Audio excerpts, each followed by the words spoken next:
New York City, the empire of lights, ambition, and secrets.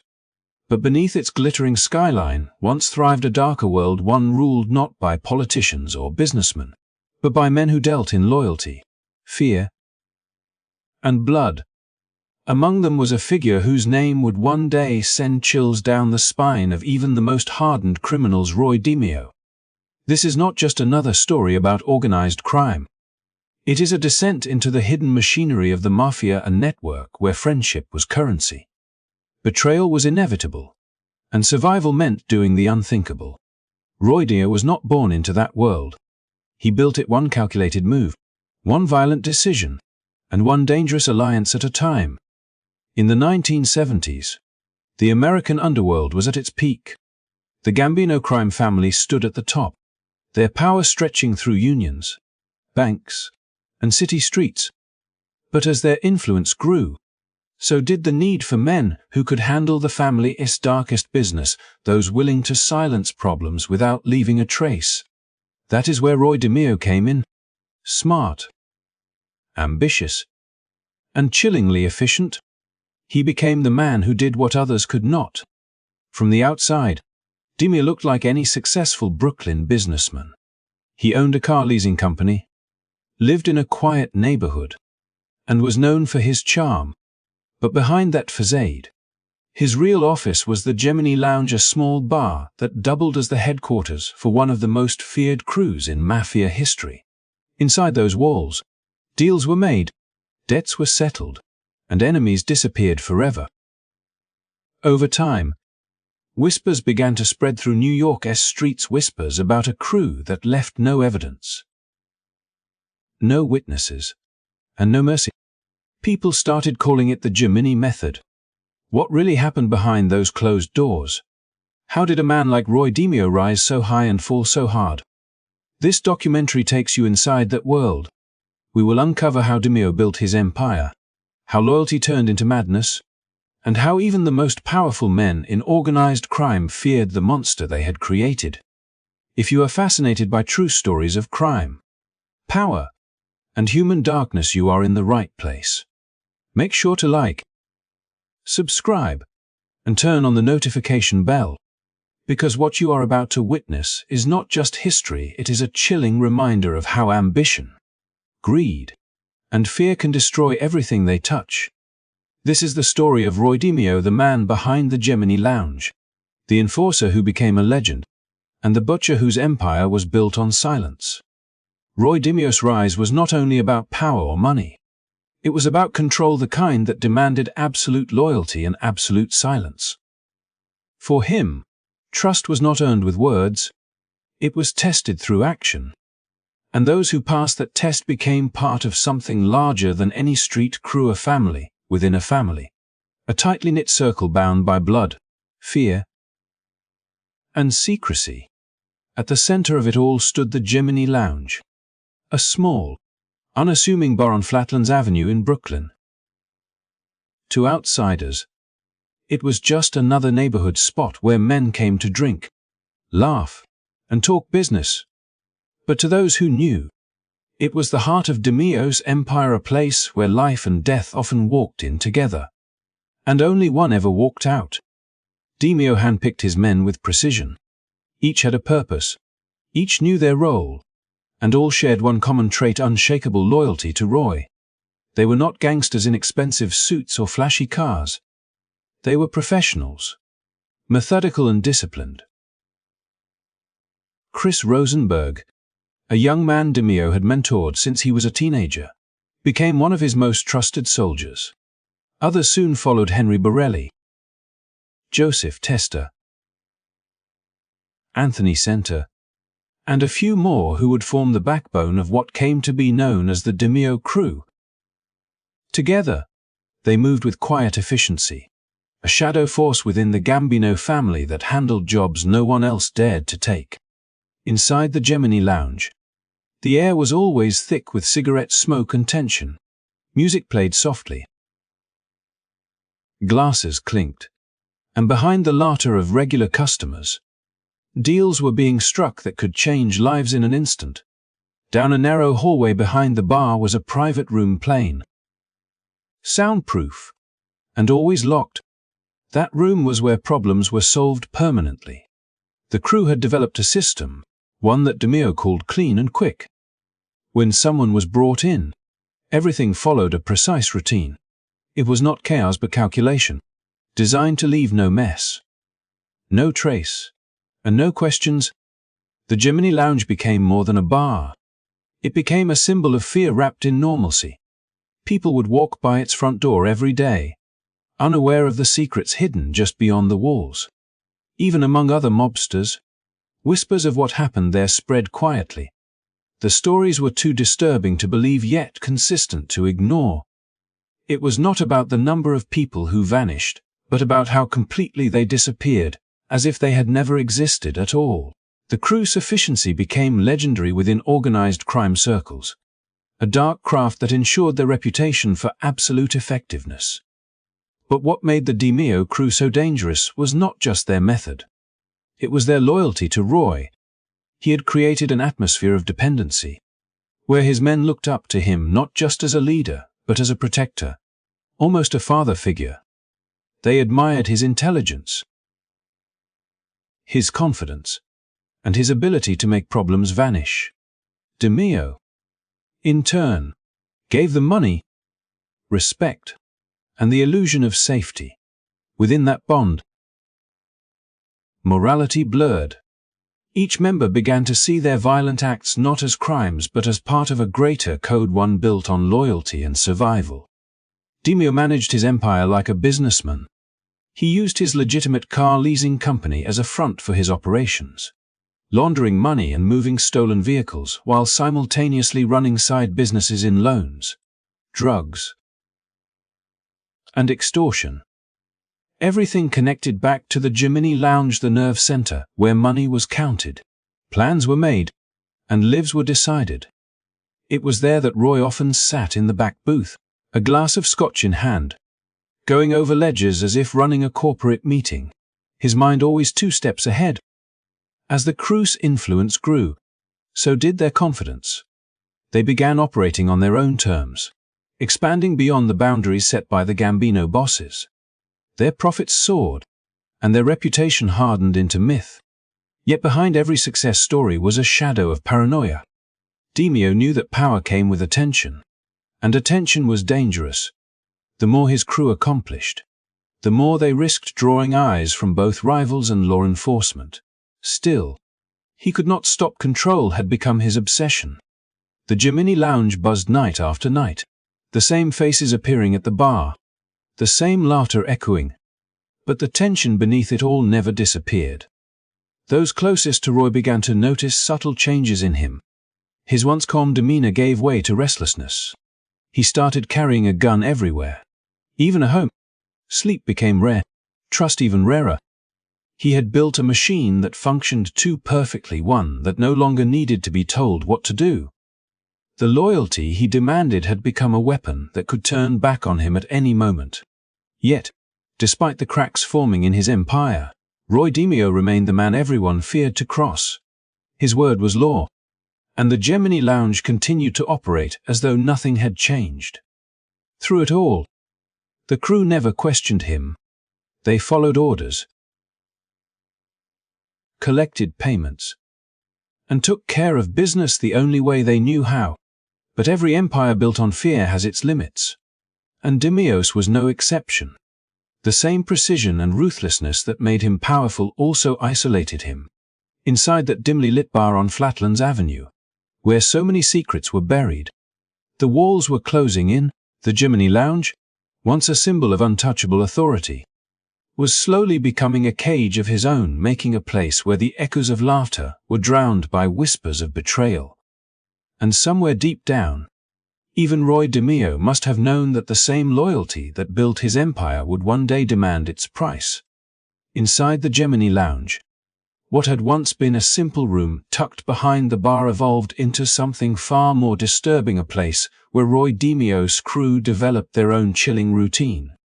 It was a process so efficient, so devoid of hesitation, that even within the ruthless world of organized crime it became the subject of hushed fascination. Over time, this routine gained a name whispered with both awe and fear: the Gemini Method. It was not born out of cruelty for its own sake, but out of necessity, or at least that is how DeMeo justified it to himself and his men. The Mafia thrived on silence, and silence meant there could be no evidence, no witnesses, no remains. The Gemini Lounge became a laboratory for this dark logic, where DeMeo's obsession with control turned into a methodical system that erased problems as cleanly as they appeared. In his, it was nothing personal, just business executed with precision. But beneath that cold professionalism lay something more dangerous: a growing detachment from humanity itself. Each time someone was brought through the back door, the same ritual unfolded. The atmosphere would shift, quiet but tense. The crew moved like clockwork, each man knowing exactly what to do. Their roles rehearsed until instinct replaced thought. In those moments, there was no hesitation, no questions, no room for emotion. The Gemini Method was not chaos, it was choreography. What made it terrifying was not the violence itself, but the calm, almost mechanical way it was carried out. Roy DeMeo believed in preparation. Every detail was planned, every sound accounted for. When he spoke of the process to his closest men, it was with the tone of a craftsman explaining his art, detached, pragmatic, proud. In his, efficiency meant survival. A clean operation meant no trail leading back to them, no police inquiry, no risk to the family. Yet as the years passed, the method became more than a necessity. It became an identity, a symbol of the crew's reputation. Other groups within the Gambino family began to speak of DeMeo's precision with a mix of admiration and unease, as if he had transformed violence into a kind of cold science. For the men who worked under him, that method left a deep mark. They were bound by the secrecy of what they did, but also by the unspoken guilt that came with it. Some drank more, slept less, or began to lose themselves in the haze of adrenaline and money. To survive in that crew meant shutting down part of who you were, teaching your conscience to stay silent. Roy demanded loyalty, but loyalty came at a price: the gradual erosion of empathy. Once you crossed that line, there was no way back. Outside the Gemini Lounge, life went on as usual. Families walked past the bar unaware of what it truly was. Music drifted from its doors, and the neighborhood continued its daily rhythm. The crew made sure of that. Their operations were hidden in plain sight, and that was part of their genius. But behind closed doors, the smell of bleach and cleaning solvents lingered long after the music stopped. The walls seemed to hold memories, invisible yet heavy, as if the building itself knew too much. Roy DeMeo began to see the Gemini Method as a reflection of his philosophy. To him, the world was divided into those who controlled fear and those consumed by it.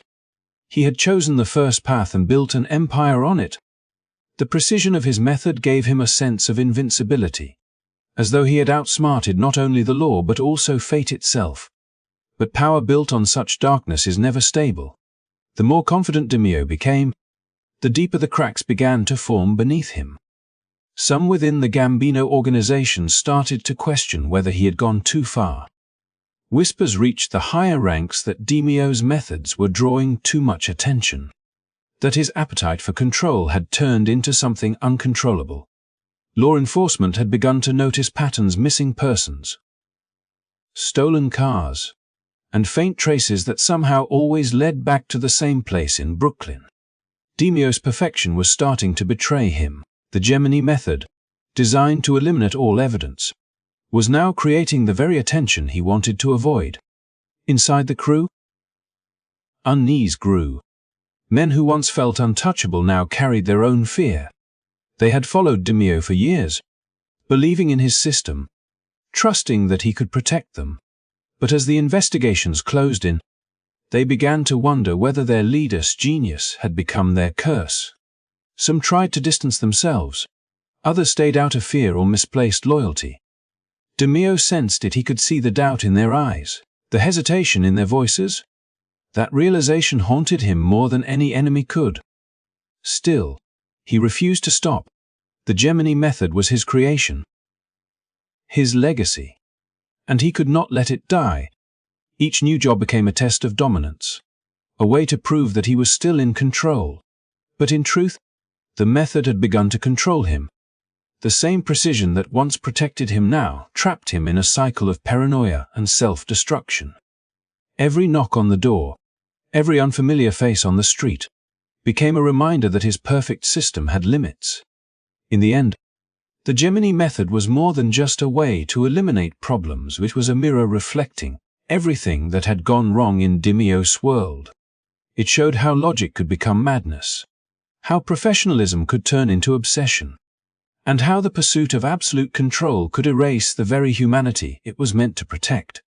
Within those walls of the Gemini Lounge, where silence reigned and loyalty was tested, Roy DeMeo created a method that ensured no one would ever speak of what happened there. Yet ironically, it was that very silence that would one day echo the loudest long after the Gemini Lounge closed its doors forever. As Roy DeMeo's empire expanded, the Gemini Lounge became much more than the heart of his dark operations. It turned into the command center of an underground net that touched nearly every corner of New York's criminal economy. What began as a tight-knit crew known for its efficiency in handling problems soon evolved into a multi-layered enterprise built on greed, opportunity, and the relentless pursuit of power. For DeMeo, control over life and death had never been enough. He wanted to dominate the flow of money that pulsed through the city's hidden arteries, from stolen cars to high-interest loans, from street-level intimidation to the illicit trade that kept the underworld alive. The car business was his foundation, his gateway into the larger world of organized profit. Through his legitimate leasing company, DeMeo created a system that blurred the line between lawful commerce and theft. Cars came in and out of his garages like clockwork, many of them stolen, altered, and resolved with clean paperwork. It was a perfect setup, simple enough to appear legal, complex enough to confuse anyone who tried to follow the trail. Soon, his operations stretched beyond Brooklyn, feeding into a network that reached across state lines. The profits were staggering, but for DeMeo, money was only one part of the equation. Power, influence, and fear were the currencies he valued most. Loan sharking became another weapon in his arsenal. In a city built on ambition, desperation was never hard to find.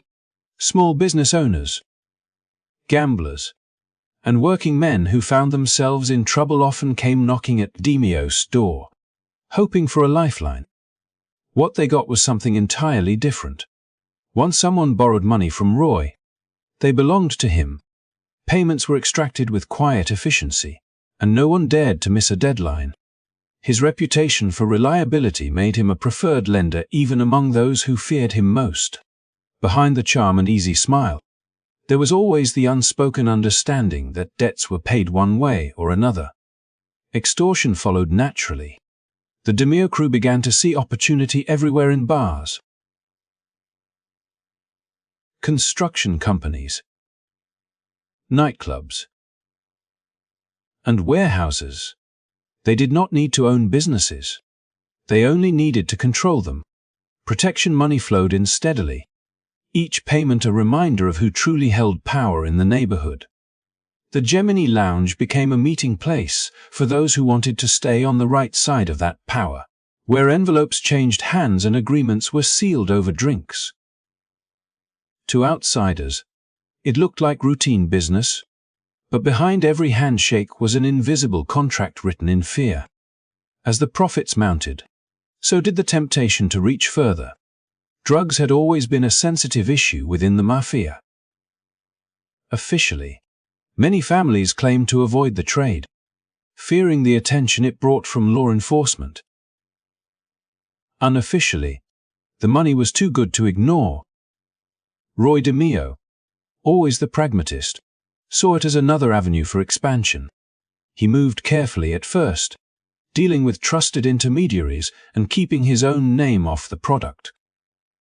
Before long, the crew had established reliable routes and partners, bringing in a steady flow of cash that dwarfed their other ventures. The Gemini Lounge, once a simple neighborhood bar, now served as the unofficial headquarters of a small criminal empire that combined brutality with business acumen. What made DeMeo's rise so remarkable was not just his ruthlessness, but his ability to think like a businessman while operating like a gangster. He kept meticulous records, tracked profits, and demanded accountability from his men. Every dollar was accounted for, every risk calculated. Yet, for all his precision, paranoia began to seep into his success. He understood better than anyone that power built on fear could collapse overnight. He trusted few. And as the money piled higher, his circle grew smaller.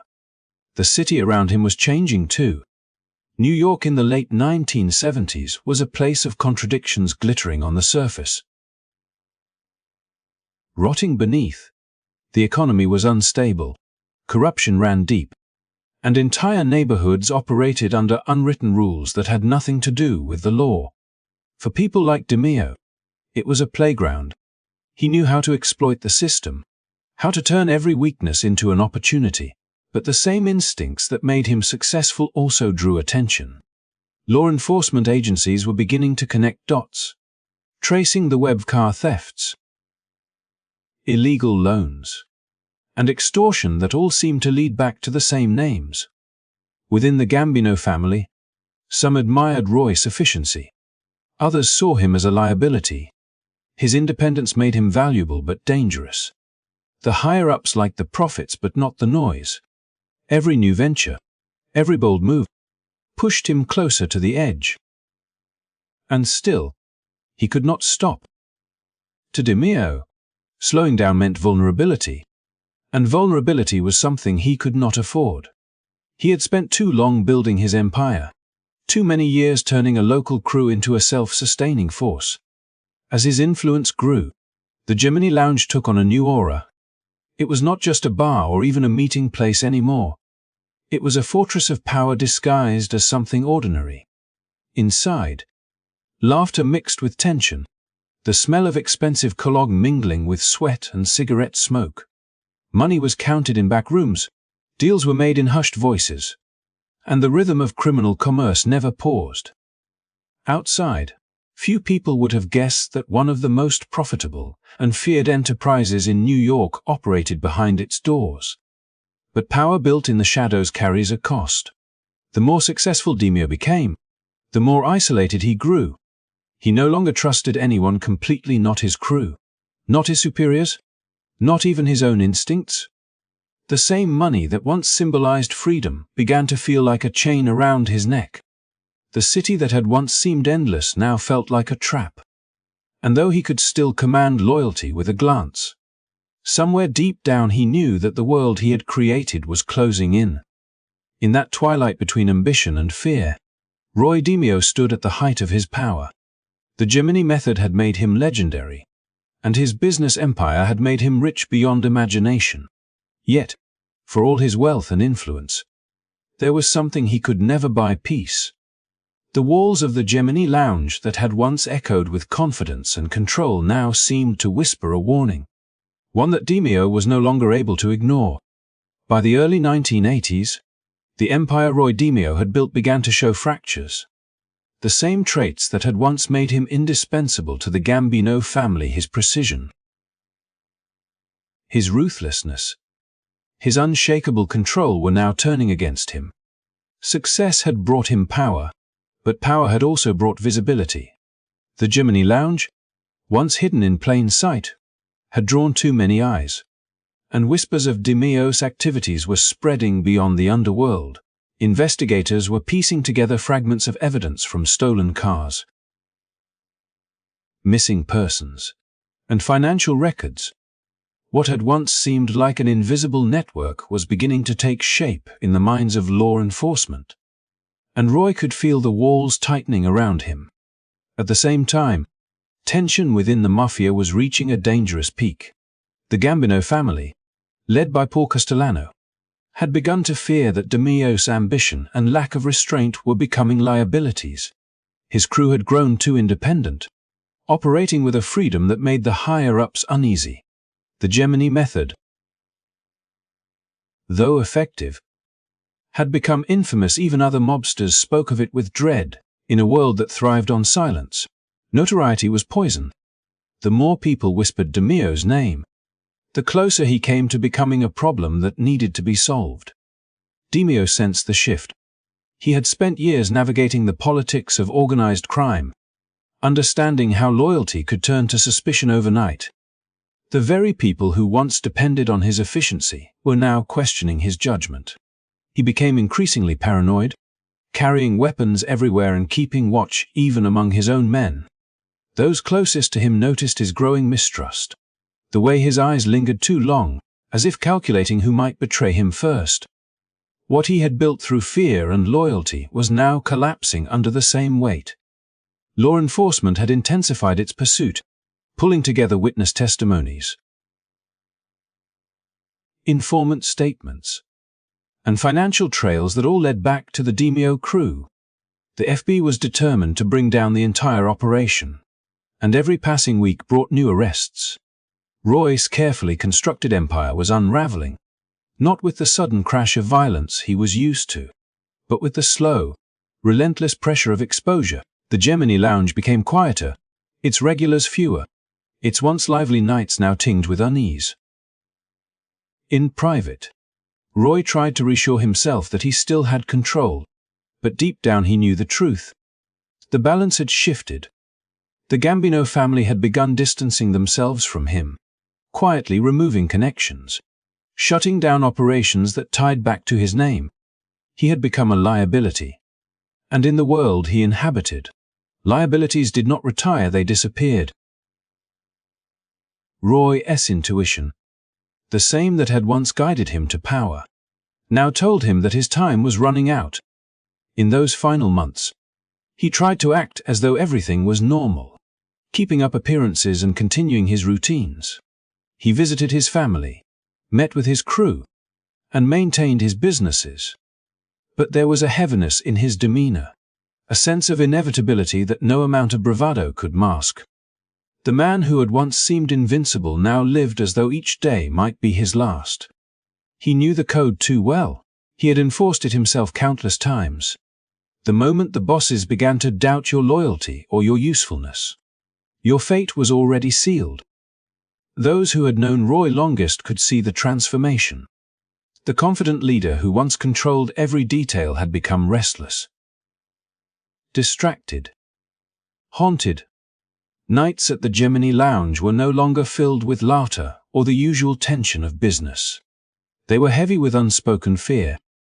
The crew that had once carried out his orders without hesitation began to avoid eye contact, each man wondering if the next meeting might be his last. The silence between them grew louder than any words could express. In January 1983, the inevitable happened. Roy DeMeo vanished for several days. Rumors spread quickly through the underworld. Some said he had gone into hiding. Others believed he was preparing to strike back against those plotting against him. But those who understood the rhythm of the life he led knew better. When he failed to return home, when the phone calls stopped, and the Gemini Lounge remained dark, the truth became impossible to deny. A few days later, his car was discovered in Brooklyn. Inside, Roy DeMeo's lifeless body was found, frozen by the winter cold. The man who had orchestrated so many endings had finally met his own. No one claimed responsibility, and no one needed to. Within the code of silence that governed that world, his death was its own explanation. It was widely believed that the order had come from within the Gambino family itself, perhaps even from Castellano directly. The crew he had once trusted, men who had shared drinks and laughter with him in the Gemini Lounge, were thought to have been the ones chosen to carry it out.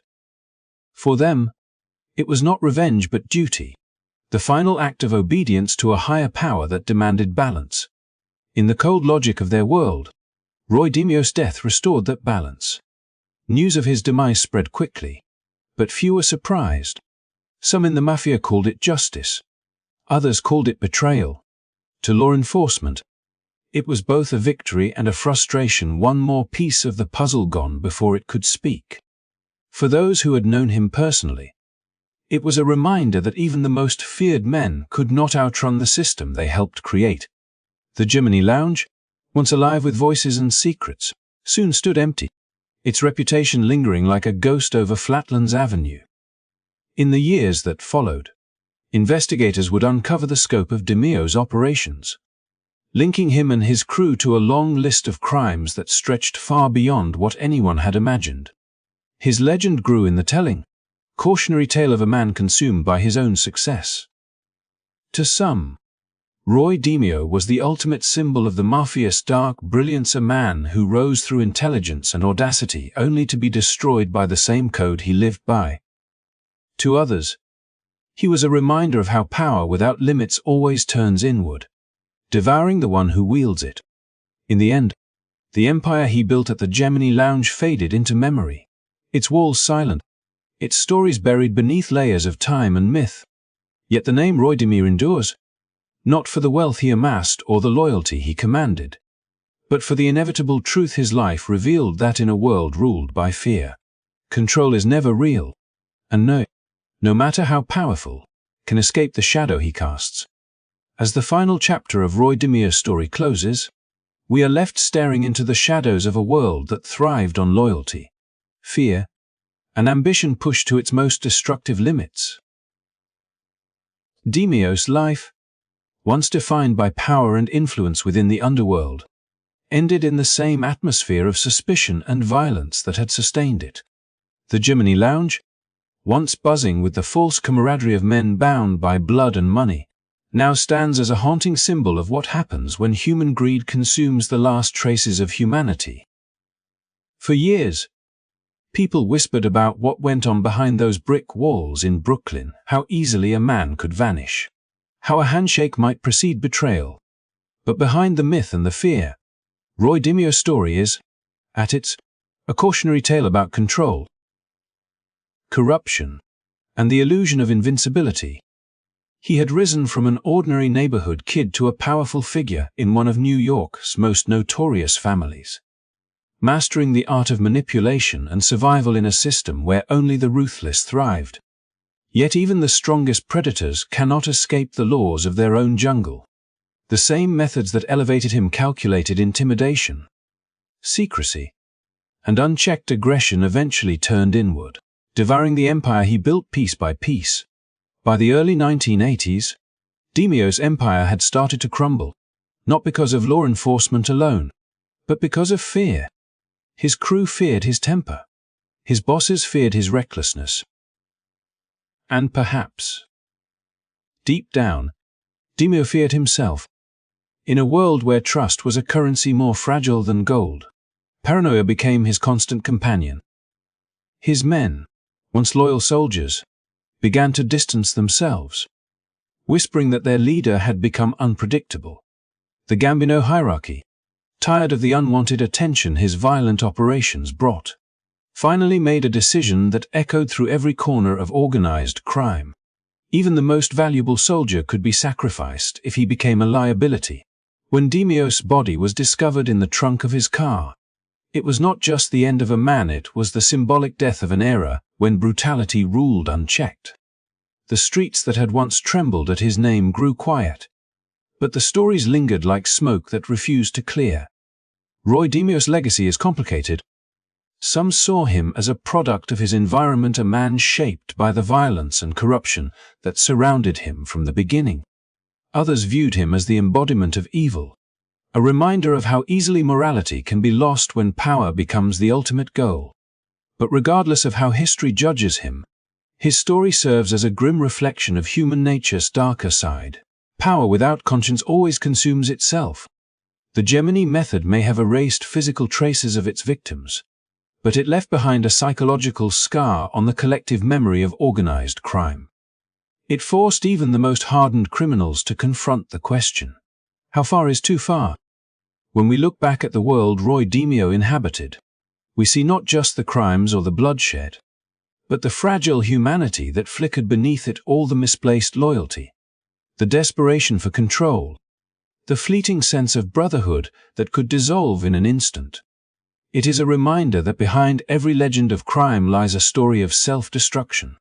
And behind every man who thinks he is untouchable, there is a moment when the empire falls silent. The story of Roy DeMeo is not one to glorify, but one to learn from. It shows how the pursuit of dominance, when left unchecked by morality or compassion, becomes a path with only one destination: isolation and ruin. The same loyalty that DeMeo demanded became his undoing. The same fear he inspired ensured no one would stand by him when his time came. And the same shadows he commanded eventually swallowed him whole. As we close this chapter, remember that power gained through destruction never lasts. History remembers Roy DeMeo not as a hero, but as a warning, a symbol of how ambition, when unrestrained by empathy, can turn a man into his own worst enemy. The Gemini Lounge is long gone, but its echoes still linger in stories, documentaries, and whispered memories, serving as a reminder that every empire built on fear eventually collapses from within. Thank you for joining us on this journey into one of the darkest corners of American history. If you found this story compelling, make sure to like this video, subscribe to our channel, and turn on the notification bell so you won't miss the next deep dive into the hidden stories of our past. Your support helps us continue bringing you powerful, thought-provoking documentaries that remind us how history, no matter how grim, always has something to teach.